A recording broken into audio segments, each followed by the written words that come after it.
Bem-vindos a mais um Direito a Falar, um programa produzido em parceria pelo ETV e pela revista Advocados. Hoje é nosso convidado o advogado Rogério Fernandes Ferreira, sócio fundador da RFF e Associados e ex-secretário de Estado dos Assuntos Fiscais, para uma entrevista exclusiva. Muito boa noite, bem-vindo ao Direito a Falar. Antes de mais, gostava de agradecer a sua presença e gostava de começar por perguntar, eu sei que ontem lançou um livro sobre a fiscalidade em Angola, e gostava que nos explicasse qual foi o objetivo deste lançamento, o conteúdo desta obra. É uma obra em coautoria com dois colegas do meu escritório, que tem a ver um pouco com as necessidades que nós vamos sentindo no âmbito da legislação à qual temos difícil acesso. De modo que resolvemos, ao longo da nossa atividade... Ou seja, a legislação angolana. A legislação angolana. Ela resulta de uma reforma fiscal que tem vindo a ser feita, eu diria, entre 2010 e a data presente. Há uma série de diplomas, principalmente no último ano, que surgiram com alguma rapidez.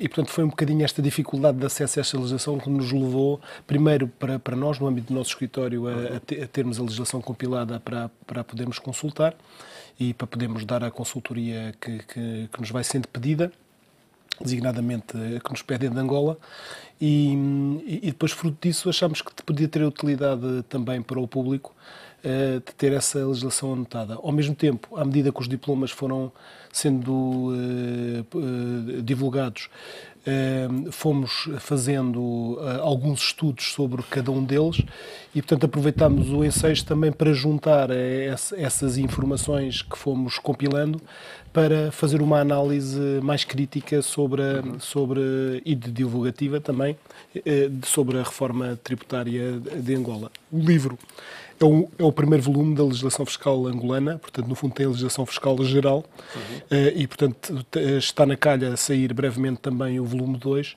com a legislação fiscal aduaneira. Isto surge também no âmbito de uma coleção que inauguramos também, que é o primeiro livro, que é a coleção do escritório, a coleção RFF. Portanto, contamos agora, numa segunda fase, avançar com a legislação fiscal cabo-verdiana e logo veremos depois o que é que pode eventualmente surgir. Portanto, foi isto, basicamente. Portanto, é uma obra que interessa, em seu entender, interessa a advogados e interessa também às empresas portuguesas. Interessa basicamente a quem se dedica à fiscalidade em geral e em particular. Interessa também a quem tenha relações, eu trabalho com Angola. E qual é Para nós é curioso até ver um pouco coisas digamos, como é que esta legislação nasce. Para nós tem esta curiosidade. Eu acompanhei a reforma tributária de 1989, na altura dos próprios trabalhos da Comissão, presidida pelo professor Paulo Piti Cunha, e tenho gosto em ver, de facto, nascer uma nova legislação no âmbito de outro país, que é um país de língua portuguesa. E qual é a percepção que tem em relação ao mercado angolano? Neste momento, Angola está, como sabemos, numa situação orçamental complicada. A queda do preço do petróleo penalizou as receitas fiscais do Estado angolano. Como é que o seu escritório e outros que atuam naquele mercado estão a reagir a esta nova conjuntura? Repara, a minha atividade principal é, obviamente, que é aqui em Portugal, mas não deixo de ter atividade também nos países de língua portuguesa, onde tenho advogados correspondentes locais, advogados em cada um desses países, com os quais colaboro. Eu diria, eu tenho aqui um pouco o senso comum, quer dizer, de facto, a descida do preço de petróleo, obviamente que tem influência num país africano que é o segundo maior produtor de petróleo da África, não é? Portanto, depois da Nigéria. Para além disso, obviamente que no ponto de vista da receita, isso também se repercute naturalmente. Quer dizer, estas receitas fiscais de que eu estou aqui a falar neste momento ainda são uma ínfima parte das receitas necessárias para cobrir as despesas. Mas provavelmente surgem no momento certo, não é? Portanto, esta legislação surge até neste aspecto. Na altura certa em que Angola tem que diversificar as suas fontes de receita. Com certeza, e portanto isto de facto surge aqui num momento muito, muito adequado. E por outro lado, isto também faz com que esta matéria tenha, deste ponto de vista, muito mais atualidade, muito mais interesse. E os seus clientes que trabalham em Angola, que perspectivas é que eles têm em relação à sua presença naquele mercado? Acha que há preocupação por parte Eu acho que, digamos, as empresas que atuam em Angola têm a necessidade de conhecer a nova legislação. E, portanto, nessa perspectiva, acho que têm interesse não apenas no livro, mas em quem se dedica, de facto, em quem se debruça sobre estas matérias no seu dia-a-dia, não é? Portanto, acho que o interesse é muito grande. Até porque a matéria é nova, portanto, sendo nova, o interesse é redobrado, como é evidente. E agora, mudando um bocadinho de foco, que balanço é que faz da atividade do escritório, da RFF, em 2014 e que perspectivas é que tem para este ano?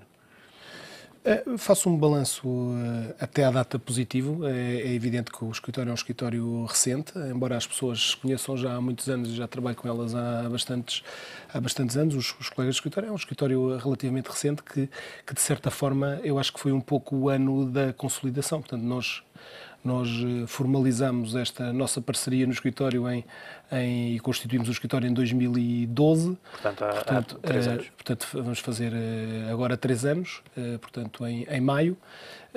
Portanto, eu diria que é um pouco o ano da consolidação. Tivemos, entretanto, portanto, crescemos ainda um pouco. Neste momento já somos 17 advogados. O que para mim é, de facto, também é importante. Acho que podemos crescer um bocadinho mais. Eu gostaria de não ter aqui um escritório excessivamente grande, no sentido de poder continuar a ter uma atenção redobrada aos assuntos. A ideia é ter um foco de boutique especializada na área fiscal? O enfoque foi esse desde o início e nós de facto somos um escritório especializado. Nós costumamos dizer que fazemos tax e business. Eu diria que o business, de certa forma, são estas questões da internacionalização das empresas. É aquilo que os anglo-saxónicos falam em business law, os franceses em droit des affaires, é um pouco isto que nós fazemos no âmbito internacional, sendo que todas estas matérias que são do business está, de alguma forma está em segundo lugar. Nós não precisamos de tax e business, porque de facto estes outros aspectos mais laterais surgem a propósito e em função das questões fiscais, que são aquelas que normalmente motivam as pessoas e as empresas a consultarem. De que forma, portanto, lançaram o escritório em plena crise? Eu diria até no ano mais, na fase mais profunda da recessão. Acho que não tive consciência disso, agora que me está a dizer, de facto não tomei consciência imediata do... Portanto, mas é um facto. A crise não teve tanto impacto no seu escritório como teve noutros, em que nós tivemos mais dependentes, se calhar, até de fusões e aquisições e outro tipo de áreas. Nós evoluímos com tranquilidade, eu diria, portanto, não, quer dizer, o que fazíamos no escritório anterior com os colegas que transitaram comigo para a constituição deste escritório, continuámos a fazer o mesmo. Nós éramos o departamento fiscal do grande escritório, portanto, continuámos da PLMJ, portanto, continuámos um pouco a crescer. Mantivemos as relações que tínhamos com os nossos clientes. Eu acho que até ganhámos outras com outros escritórios de advogados, incluindo a própria PLMJ, onde tenho, de facto, relações excelentes e onde deixei os meus melhores amigos, eu diria. E, do ponto de vista profissional, como é que é trabalhar, passar de um grande escritório para a sua própria eu, empresa ou firma? Sinceramente, não acho muito diferente, na medida em que, digamos, no outro escritório o departamento já estava suficientemente especializado e já era suficientemente autónomo. Não vejo grande diferença. Sinto-me tão responsável como me sentia no escritório anterior, portanto, sinceramente, não vejo uma diferença enorme. Agora, quer dizer, posiciono-me, é mais fácil posicionar-me no mercado. Tem outro tipo de estrutura. A PLMJ é uma grande firma, tem, mesmo a nível de parcerias lá fora, internacionais, bastante extensas. Acho que deu-me um know-how que eu acho que não teria adquirido em nenhum outro local. E permitiu-me, de facto, ter os conhecimentos adequados para poder constituir um escritório autónomo com esta vocação, digamos, mais na área fiscal, ou seja, que é de facto o foco da nossa atividade. E em relação a 2015, o que é que espera para este ano, em termos de atividade? Nós temos crescido um pouco, acho que temos crescido aqui com alguma cautela. Portanto, este ano admitimos mais 3 colegas. Portanto, estamos um pouco a consolidar as equipas, os próprios associados séniores, coordenadores, não é? Continuamos com a nossa estratégia que delineámos em 2012. Focámos-nos numa estratégia, digamos, de 4 anos e, portanto, de renovação e de refletir um pouco passado este primeiro período, desta primeira fase. Quer dizer, até agora não temos tido problemas, não quer dizer que eles, obviamente, não possam surgir, mas, de facto, passamos, como diz há pouco, e lembro bem, passamos um período de crise suficientemente agudo com alguma tranquilidade. Mas é uma área onde a crise traz mais oportunidades de negócio, por exemplo, em áreas Eu sinceramente acho que é uma área até interessante de trabalhar, eu diria até numa época de crise em que a administração tributária se tornou, sob certa forma, eu não gosto da expressão, especialmente agressiva, não é?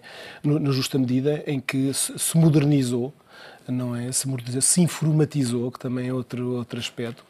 Os procedimentos são hoje em dia cada vez mais informáticos e informatizados. Portanto, as empresas e os cidadãos precisam de melhor assessoria jurídica para enfrentarem esse tipo aliás, mais do que assessoria no sentido de prevenção, hoje em dia precisam de se poderem defender nos tribunais fiscais e junto à própria administração tributária. Está a ir longe demais?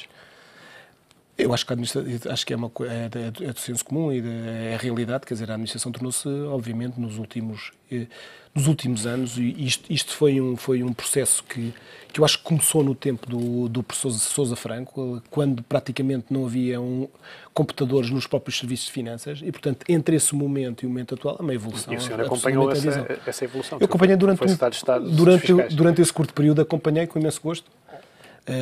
Acompanhei inclusivamente a introdução das declarações eletrónicas, não é? Que isto as pessoas, calhar, isto em 2001, 2002. Exatamente, portanto as pessoas, calhar, já não se lembram que isto tem tão poucos anos, não é? Quanto estes, que isto hoje em dia é... Mas acha que... A entrega das declarações pela internet é uma coisa relativamente...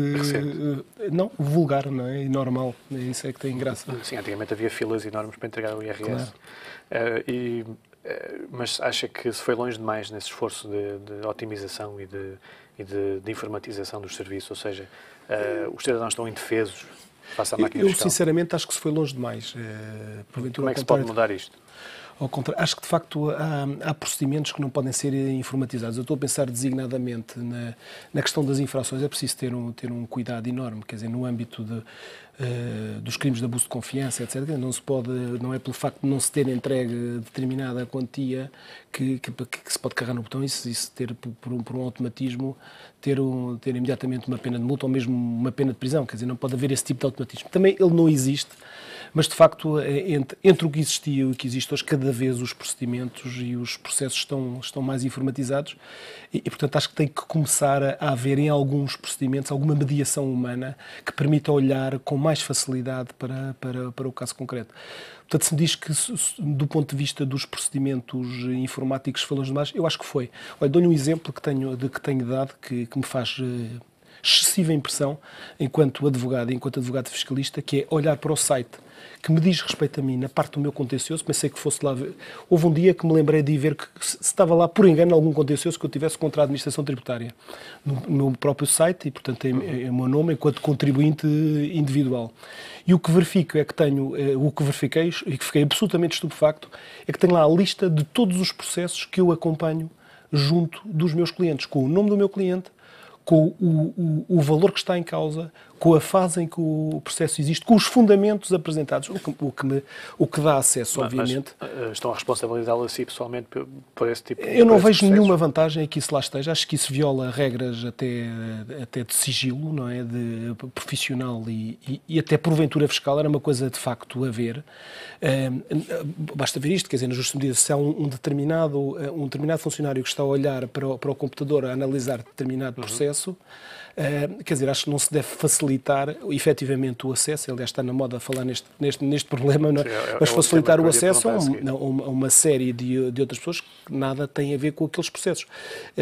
Repare, aqueles processos são os processos que eu estou a patrocinar enquanto mandatário advogado. E enquanto advogado. Mas por que razão é que estão lá os processos? Os processos... Uma vez perguntei, por graça a amigos meus da administração tributária, que isto é para saber qual é a lista. Mas eu tenho essa lista no escritório, não preciso que me informem, nem pedi, não é? Para me informarem quais são os processos que eu estou a acompanhar, sei exatamente quais são os processos, conheço-os, acompanho-os, portanto isso não faz qualquer tipo de sentido. Mas isso é público que está já no CITAF. É público? Não, sou eu que tenho acesso e meia dúzia de pessoas, não é? Portanto, não há razão nenhuma para que isso conste.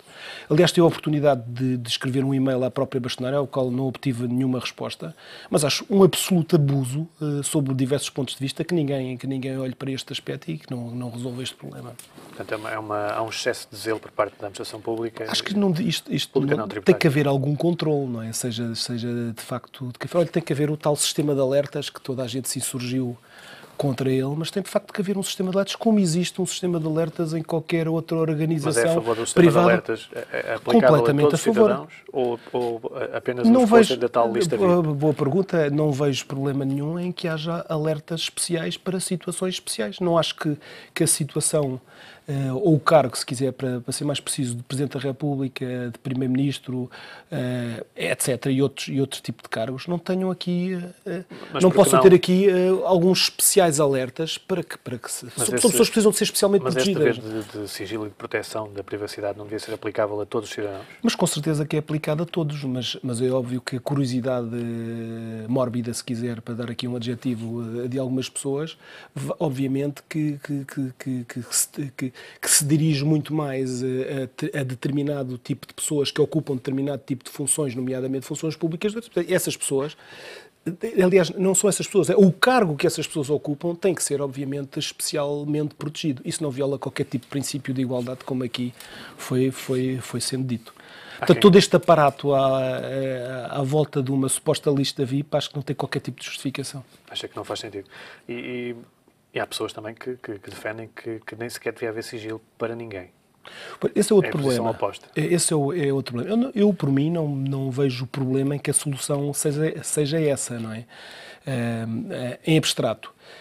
Não é a situação que de facto nós temos. Acho que porventura se justifica em algumas situações algum resguardo da vida privada das pessoas. Porque está nos computadores, está a nossa vida inteira, não é? O que nós fazemos, o que fazemos, onde nos movemos, todos esses aspectos, não é? Portanto, são aspectos que nós às vezes queremos reservá-los para nós e temos esse direito, não é? Portanto, é esta questão. Portanto, o Estado não tem que aceder... O Estado não tem que facilitar esse acesso, é esta questão. Não tem nada que facilitar esse acesso e, mais do que isso, tem que proteger especialmente determinadas funções. Mas como é que se define quem é que entra nessa lista e quem é que não entra? Então, não é difícil, essas situações são diferentes, mas desde que haja critérios objetivos de diferenciação, não vejo problema. Uma pessoa mediática? Não é, o Cristiano Ronaldo, por exemplo? Não, o Presidente da República, o Primeiro-Ministro, se calhar os juízes. Portanto, há aqui vários critérios que podem ser absolutamente objetivos. Não? É evidente que não estou aqui a falar em violações do princípio da igualdade. Não era possível, por exemplo, haver um registro para todos os cidadãos, ou seja, para o ficheiro de todos os cidadãos, que registasse os acessos por parte dos funcionários, Mas esse sistema, tanto quanto sei, existe, quer dizer, é óbvio que a administração tributária pode saber... Sabem quem é que acedeu? Provavelmente a todo momento podem saber. Agora, de facto, há aí falhas no sistema, segundo... E tanto havia falhas no sistema que elas existiram, não é? Aliás, foram públicas e provavelmente foi por isso que alguém se lembrou, e bem, de criar um sistema de alertas. A questão é de saber depois como é que ele se implementa, como é que deve ser. Mas o facto de haver estudos para que esses sistemas sejam, digamos, implementados, do meu ponto de vista, tem toda a justificação. Aliás, repare, se olhar provavelmente para organizações como a Polícia Judiciária, a Polícia de Segurança Pública, os próprios hospitais e outras organizações privadas, nomeadamente dos bancos, obviamente que todos têm sistemas de alerta de uma ou de outra maneira. Portanto, não vejo qualquer problema. Aliás, nem percebi este alarido todo, nem sequer compreendi o afastamento de 2 funcionários da administração tributária por causa disto. Também pela forma como isto foi gerido em termos de comunicação. O Governo começou por desmentir que existisse qualquer tipo de lista. Começou-se a falar numa lista, quer dizer, o problema não é de lista, o problema, tanto quanto uma pessoa, é um problema de alertas informáticos. Mas há um tema que é o Governo desmentir a existência, inclusive até ameaçaram o jornalista com um processo judicial. O processo foi todo mal gerido sob vários pontos de vista, a verdade é esta. E o que teve foi como consequência o afastamento de 2 funcionários de topo da administração tributária, o que foi uma pena, no fundo. Portanto, a questão de base para mim foi esta. Se isto acontecesse, digamos, no seu mandato como Secretário de Estado de Assuntos Fiscais, teria agido de forma diferente? Teria assumido a existência desses estudos e teria... Sinceramente, se me faz a pergunta dessa forma, não teria aceito o lugar à disposição, não teria aceito, não vejo razão nenhuma para que isso tenha acontecido, principalmente com esta consequência de vermos aqui o afastamento de 2 funcionários, que são dos funcionários de topo, com enorme experiência na administração tributária, e que é uma pena, digamos... Perder esses responsáveis. Como é evidente. Há outro... Este é mais um episódio neste governo em que altos funcionários assumem responsabilidades que algumas pessoas consideram serem responsabilidades políticas dos titulares máximos. Eu recordo o caso dos sítios. Acha que este governo tem tido alguma dificuldade em gerir este tipo de situações? Ou seja, deviam, se calhar, assumir as responsabilidades políticas? Repare, eu não conheço também, não conheço em pormenor o que é que se passou. Conheço da leitura dos jornais atenta, na medida em que são matérias que têm a ver com a minha vida, digamos, profissional. Portanto, vou seguindo nessa perspectiva. Fomos ouvindo várias versões, portanto, não sei exatamente. Agora, o que me parece é que a consequência foi errada, não é? Quer dizer, vimos o afastamento aqui de duas pessoas que são pessoas de topo, o que é uma pena. E, por outro lado, acho que todo este alarido à volta de um problema que tem a ver com a proteção dos dados privados dos contribuintes. É uma falsa questão. Acho que a lista VIP é uma coisa que não... É um fait divers, se quiser. A questão é um problema político sem interesse nenhum. Para mim, o problema que está na base é muito mais essa questão da proteção dos alertas dos contribuintes e se o sistema estava ou não estava a funcionar e se precisa de ser ou não ser reciclado. Essa é que é a questão, não é? Como é que vê o momento político atual? Estamos a poucos meses das eleições legislativas, meio ano. Há um empate nas sondagens, um empate ou quase um empate, há uma margem muito curta do principal partido da oposição sobre os partidos da coligação. Acha que existe o risco de chegarmos a uma situação de ingovernabilidade, como aconteceu em outros países europeus nos últimos anos? Eu espero que não, e acho que, apesar de tudo, a Constituição tem mecanismos e as próprias funções dos órgãos de soberania, nomeadamente do Presidente da República, têm prerrogativas que podem ajudar a que isso não suceda. Aliás, acho que isso seria muitíssimo indesejável na situação atual em que Portugal se encontra. Nós parece que esquecemos durante este ano, e nessa perspectiva as eleições não surgem aqui num ano especialmente ótimo. De facto, é preciso ter aqui um cuidado extremo quanto à situação em que Portugal se encontra. Nós de facto, temos uma dívida pública excessiva e, portanto, só conseguimos efetivamente fazer as chamadas ditas reformas estruturais, que obviamente implicam diminuição de despesa. Vamos ter que interromper para um breve intervalo, sim, mas voltamos já dentro de breves instantes.